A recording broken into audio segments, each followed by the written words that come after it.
Secret একটা tips share করব, আর এই টিপসটি জানার পর আপনার পোলাও হবে 100তে 100। আর এতটাই মজা হয়, এতটাই পারফেক্ট হয় এই পোলাওটা রান্না করার পর, এরপর থেকে আপনি অন্য পদ্ধতিতে পোলাও রান্না করবেনই না। পেঁয়াজ বেরেস্তাটা আগেই করে নিয়েছি যাতে করে এই তেলটা দিয়ে পোলাওটা রান্না করতে পারি। পরিবারের সবার স্বাস্থ্যের কথা চিন্তা করে অল্প তেলেই কিন্তু আমি পোলাওটা রান্না করব। এখানে আমি তেজপাতা, এলাচ, গরম মশলা সবগুলোই কিন্তু তেলের মধ্যে ভেজে নিচ্ছি। পোলাওর চালটাকে আগেই ধুয়ে ঝরা দিয়ে রেখেছি। পানিটাকে খুব ভালো করে ঝরায় নিলে পোলাওটা কিন্তু অনেক ঝরঝরে হয়। পেঁয়াজ ভাজার কোনো ঝামেলা থাকবে না, আপনি কিন্তু খুব সহজেই এই পোলাওটা রান্না করতে পারবেন। এখন কিন্তু ধুয়ে রাখা সেই চালগুলো আমি তেলের মধ্যে ছেড়ে দিচ্ছি। অনেকেরই পোলাও রান্না করলে চালটা কিন্তু ফুটতে চায় না, সেই ক্ষেত্রে আপনারা পোলাও চালটাকে অনেক ভালো করে ভেজে নিতে হবে। মানে ব্রাউন কালার হওয়ার আগ পর্যন্ত পোলাও চালটাকে ভেজে নিলে সেই পোলাওটা কিন্তু পারফেক্টলি ফুটে যায়। এই পরিমাণে গরম পড়েছে, এই গরমে কিন্তু পোলাওটাকে নরম করে রান্না করার জন্য পারফেক্ট পদ্ধতিটা কিন্তু আমি আপনাদের আজ শিখিয়ে দেব।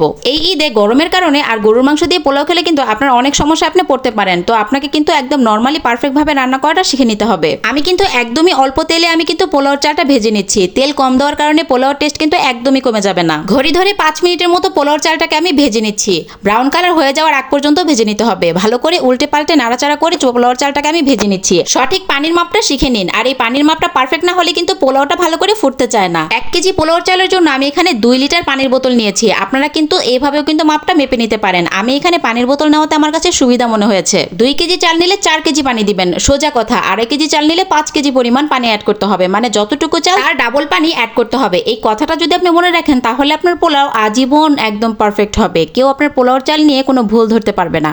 কাঁচা হয়েছে, আধা কাঁচা হয়েছে, এরকম ধরনের কোনো কমপ্লেন আপনাকে দিতে পারবে না। এই পর্যায়ে আমি অ্যাড করছি লবণ, দিয়ে দিচ্ছি আদা বাটা 2 চামচ, লবণ দিয়েছি আমি এখানে 2 চামচ পরিমাণ, রসুন বাটা দেবো আমি 1.5 চামচ পরিমাণ।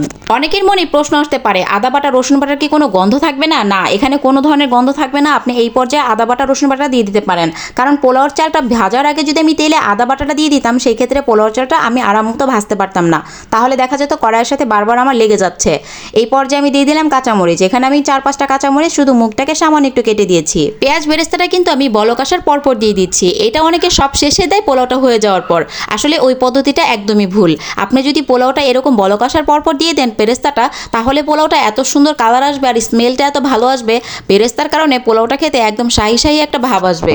নর্মাল সয়াবিন তেল দিয়ে এই পোলাওটা রান্না করা হয়েছে, কেউ ধরতে পারবে না। পোলাওয়ের চালের একদম পাতিলের নিচ পর্যন্ত বেরেস্তাটা যাতে যায়, এই জন্য ভালো করে নেড়ে চেড়ে একদম মিশিয়ে নিতে হবে। ঢাকনা দিয়ে ঢেকে রুটি ভাজার যে তাওয়াগুলো হয়, তাওয়াটা দিয়ে দিব যাতে করে পাতিলের নিচে পোলাওটা লেগে না যায় আর আমি আরাম মতো লাড়তে পারি। পোলাওয়ের কালারটা দেখুন একবার, এতটা পারফেক্ট হয়েছে। 10 মিনিট পর ঢাকনাটা যখন উল্টাবেন দেখবেন এতটাই পারফেক্ট আর স্মেলটা এত সুন্দর আসতেছে, আপনার জাস্ট আপনি পাগল হয়ে যাবেন। আর এই পোলাওটা খাওয়ার পর পরিবারের সবাই কিন্তু আপনার হাতের পোলাওটাই খেতে চাইবে। সিক্রেট এই টিপসটা আপনি শেয়ার করে দিতে পারেন আপনার প্রিয়জনদের কাছে। যাদের পেটে সমস্যা হয়, পোলাও অনেক তেল দিয়ে খেতে পারে না, তাদের জন্য অনেক উপকারে আসবে। উপর থেকে একটু ঘি অ্যাড করতে পারেন, তাহলে স্মেলটা অনেক ভালো আসবে। ভালো লাগলে অবশ্যই লাইক, কমেন্ট আর শেয়ার করে পাশেই থাকবেন।